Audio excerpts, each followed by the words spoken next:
आज तीन चार ख़बरें ऐसी हैं कि तीनों चारों ख़बरें हेडलाइंस की अहमियत की हामिल है और पाकिस्तान की सियासत का रुख मुतय्यन करने की अहमियत की हामिल भी हैं। एक ख़बर जो अभी ब्रेक हो रही है उसकी तफसील प्रोग्राम जैसे जैसे आगे आएगा तो उसकी तफसील से आपको आगाह करेंगे। दुबई अनलॉक्ड के नाम से कुछ इंटरनेशनली कुछ डेटा लीक किया गया है और उस डेटा लीक के मुताबिक जो प्रॉपर्टीज़ पाकिस्तानीज़ की हैं दुबई के अंदर और जो बहुत सारे दुनिया के इन्फ्लुएंशियल पावरफुल एलीट है उसकी जो प्रॉपर्टीज़ हैं दुबई के अंदर उसकी तफसील जारी की जा रही है। अभी थोड़ी देर में उसकी तफसील आ जाएंगी और हमारी इत्तला यह है कि उसमें पाकिस्तानी पावरफुल एलीट जिसमें हो सकता है कुछ रिटायर्ड और सर्विंग ऑफिसर्स भी हों और पॉलिटिशियंस भी हों और ब्यूरोक्रेट्स भी हों, उनकी जायदादों की तफसील भी सामने आने का इम्कान मौजूद है। 400 अरब डॉलर के करीब जायदाद का ऐसा सुराग है जो एक वेबसाइट है जिसका नाम है organised crime and corruption reporting project. इसकी वसातत से ये डाटा लीक किया जा रहा है। जैसे इसकी तफसील हमारे पास मज़ीद आती है तो आपसे शेयर करेंगे। आज से चंद साल पहले जब पनामा लीक्स के नाम से, पनामा पेपर्स के नाम से एक बहुत बड़ी लीक सामने आई थी जिसमें पाकिस्तानियों की जो बाहर छुपाई गई जायदादें थीं उनकी कुछ तफसील सामने आई, शरीफ फैमिली की तफसील सामने आई, जिसके नतीजे में नवाज़ शरीफ को और उनकी साहबजादी को सज़ा भी हुई।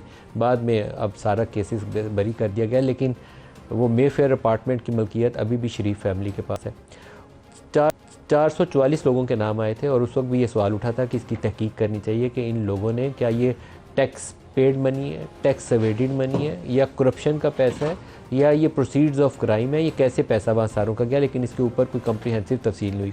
सुप्रीम कोर्ट के सामने भी केसेस आए जिसमें मुकदमात आए और मुकदमात के नतीजे में वहाँ सवाल उठा कि पाकिस्तान से पैसा बाहर कैसे गया। तो साकिब निसार की सरबराही में एक केस चल रहा था जिसके अंदर FIA वालों ने कहा कि उनके पास कुछ ऐसी डिटेल्स हैं कि 150 बिलियन डॉलर्स के करीब पाकिस्तानियों की जायदादें दुबई के अंदर उनके पास तफसील मौजूद है। 150 बिलियन डॉलर, मुझे मालूम नहीं है कि ये रकम उन्होंने कैसे अखज़ की और उसके बाद उसके ऊपर तहकीकात क्या की।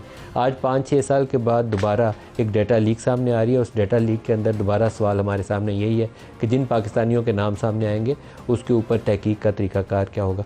ये जैसे तफसील आती है तो इसके साथ आप इसे शेयर करते हैं। दूसरी जो बड़ी खबर है, सुप्रीम कोर्ट के सामने नैब तरामीम में करप्शन का जिक्र कर रहे हैं। तो नैब पाकिस्तान में करप्शन ख़त्म करने के लिए बनाया गया था, लेकिन मुझे लगता है ये पॉलिटिकल इंजीनियरिंग और करप्शन की राह हमवार करने या करप्शन को जायज़ करार देने के मुख्तलिफ तरीके दरियाफ्त करने के लिए नैब वक्तन फ़ौक्तन इस्तेमाल होता रहा। सुप्रीम कोर्ट में आज जब ये केस सामने आया तो उसमें एक बहुत बड़ी पॉलिटिकल डेवलपमेंट हुई है। इमरान खान की मीडिया से मुलाकात तो हो जाती है, वो जो कॉरस्पॉन्डेंट्स अंदर गए होते हैं, लेकिन कैमरे के ऊपर उनकी पेशी नहीं है। ये रवायत भी खैर से PTI ने खुद वज़ा की थी जब नवाज़ शरीफ को उन्होंने कहा कि सज़ा याफ्ता है, इसकी TV के ऊपर तकरीर आने की इजाज़त नहीं है। तो अब उसी का इतलाक़ खुद इमरान खान के ऊपर भी हो रहा है, जो दुरुस्त रवैया नहीं है। बड़े पॉलिटिकल लीडर है, फॉर्मर प्राइम मिनिस्टर है, उसको मीडिया के ऊपर रसाई होनी चाहिए और आने की इजाज़त भी होनी चाहिए। सुप्रीम कोर्ट ने आज वीडियो लिंक के ज़रिए इमरान खान की दलाइल देने की इजाज़त देने की बात की और ये बड़ी डेवलपमेंट होगी क्योंकि सुप्रीम कोर्ट का ये मुकदमा जो है उनके YouTube चैनल के ऊपर TV चैनल्स भी दिखाते हैं और पूरी पाकिस्तानी कौम भी देख सकती है। और अगर वहाँ इमरान खान नैब के हवाले से या करप्शन के ऊपर दलाइल दे रहे होंगे तो यकीनन आज अगर वीडियो लिंक लाइव था YouTube का, तो जिस दिन इमरान की जुमेरात को पेशी होगी या उस दिन दलाइल देने इमरान खान ने अपना पॉइंट ऑफ व्यू देना है, उस दिन भी ये रसाई लाइव पाकिस्तानी कौम के सामने होगी। बड़ी डेवलपमेंट है। उसी केस के अंदर जो दलाइल सामने आए उसमें उन्होंने कहा कि इमरान खान ज़ाती हैसियत में पेश होना चाहें तो इक़दाम किए जाने चाहिए और इसी तरीके से अगर वो वीडियो लिंक के ज़रिए पेश होना चाहें तो उसके लिए भी इक़दाम होने चाहिए। नैब को पॉलिटिकल इंजीनियरिंग के लिए इस्तेमाल किया जाता रहा। जस्टिस अतर मिल्ला ने कहा ब्रिगेडियर असद मनीर का ख़ुदकुशी का नोट काफ़ी है, ये बुनियादी इंसानी हकूक़ की बात है। नैब बताए पिछले 10 साल में कितने सियासतदानों के ख़िलाफ़ केसेस चलवाए, ये बात बड़ी समझने की है। नैब बताए पिछले 10 सालों में कितने सियासतदानों के ख़िलाफ़ केसेस चलवाए। नैब बताए 10 सालों में कितने सियासतदानों को कैद किया। लोगों के साथ जुल्म भी बहुत हुआ। और फिर वहाँ जज साहब ने कहा, शायद चीफ जस्टिस की ये ऑब्जर्वेशन थी कि ये भी बताएं कि कितनों ने फिर सियासी जमातें बदली और आज वो कहाँ खड़े हैं। ये एक्चुअली नैब की पॉलिटिकल इंजीनियरिंग के अंदर ये शामिल है, सियासी वाबस्तगियाँ चेंज करना। नैब बनते साथ ही पहले पीपल्स पार्टी के वो जो नैबज़ादे बनाए गए थे, पीपल्स पार्टी पैट्रियट्स के नाम से, सबसे पहले वहाँ इस्तेमाल हुई थी और फिर वक्तन फ़ौक्तन हर सियासी जमात के ख़िलाफ़ इस्तेमाल हुई है, कोई एक्सेप्शन नहीं। आपको सबसे पहले उसी सुप्रीम कोर्ट की हेडिंग से एक हिस्सा सुनाता हूँ जहाँ जस्टिस अतर मिल्ला भी और जस्टिस काजी फायजी साहब यही बातें कर रहे हैं, दिखाइएगा। इसमें we have been informed that one of the respondent was served and he wants to appear in person. Mr. Imran Ahmed Niazi was the petitioner. इसमें हमने लिखा था, and if he wants to be represented, the jail superintendent should do the needful. Right. This is a matter of law.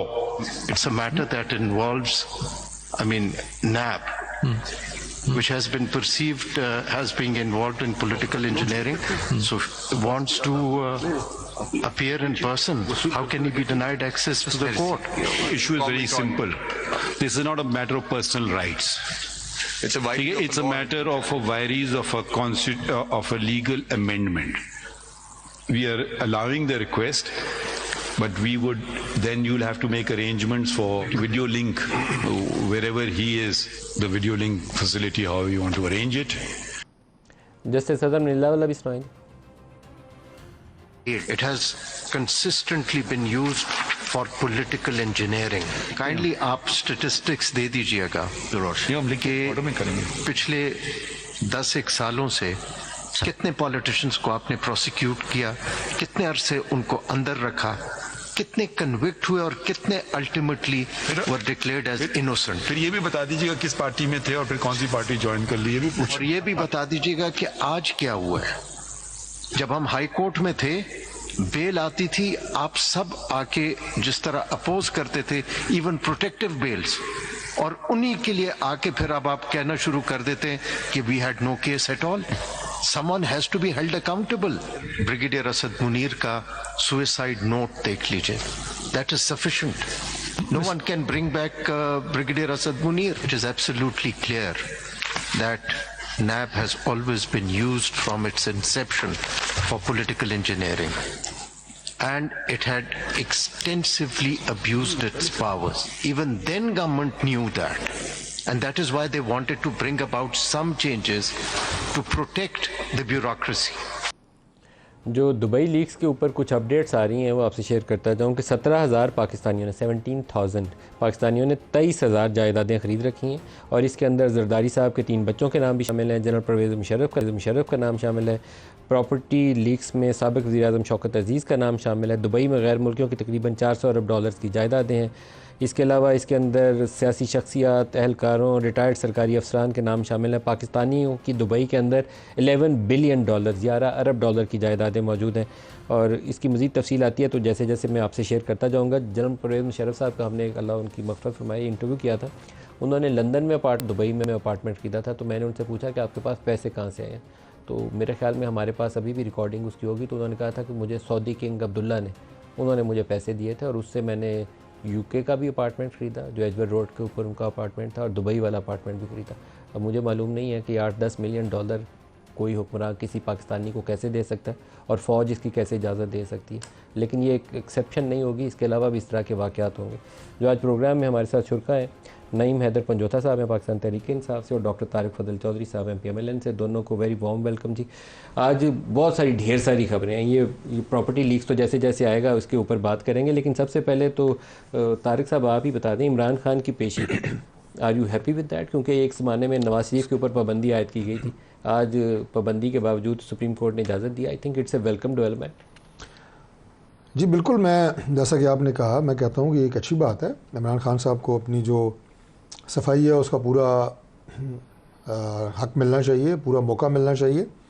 और अगर ये live telecast होती है, जैसे कि सुप्रीम कोर्ट की कार्रवाई जो है वो आज आपने दिखाई कि लाइव टेलीकास्ट हो रही थी, तो पूरी कौम भी देख लेगी, तो इसमें कोई हर्ज नहीं है. ये देखिए, जो मसावी हुकूक है ना, जिनकी आज जैसे नैब के हवाले से गुफ्तगू हुई है, अब ये मलिक साहब बहुत बड़ा लम्हा फ़िक्री है कि पाकिस्तान की सुप्रीम कोर्ट, यानी एक सबसे आप ये कहें कि बड़ा इदारा इंसाफ की फराहमी के हवाले से, वो एक इदारे को कह रहा है कि constantly been used for political engineering. और साथ ही दूसरे जो ऑनरेबल जस्टिस साहब हैं वो फरमा रहे हैं कि किन किन लोगों के ख़िलाफ़ अपने केस बनाए, कितनों को प्रोसिक्यूट किया, कितने बेगुनाह हुए, और उसके बाद किस पार्टी में थे और आज किस पार्टी में है. तब्दील करवाई है, उसकी तफसील मांगी. ये बड़ा सही सवाल पूछा. अब दे सेड इट ऑल. अब इसके पीछे कोई बात रह नहीं जाती. लेकिन मैं इस बात को आगे लेके जाऊंगा कि क्या इतने बड़े रिमार्क्स के बाद, जो यकीनन जो है वो बहुत सीरियस नौयत के हैं, क्या हमें खामोश बैठ जाना चाहिए? आपको पार्लियामेंट के अंदर फ्लोर पे बात करनी चाहिए. इस बात की तह तक पहुंचना चाहिए कि क्यों ऐसा हुआ, ये इदारा कब बना, क्यों बना, और बिल्कुल जब ये डिटेल्स आएंगी ज़ाहिर है वो पब्लिक होंगी, उन्हें पता लगेगा.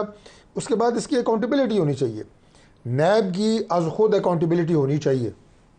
और हम इंशाल्लाह पूरी कोशिश करेंगे कि बाकी पार्टीज भी अगर इसमें ऑन बोर्ड आती हैं तो इन मामलों को दुरुस्त करें अगर और हर एक को बराबर मौका मिलना नून लीग चाहिए। और पीटीआई वाले आपस में बात करने पे मादा हो जाएं तो इस तरह के बहुत सारे मसाइल जिससे आपने भी भुगता और आगे पीटीआई भुगत रही है, आगे निकलने का रास्ता खुल जाएगा। ख्वाहिश भी है, कोशिश भी है।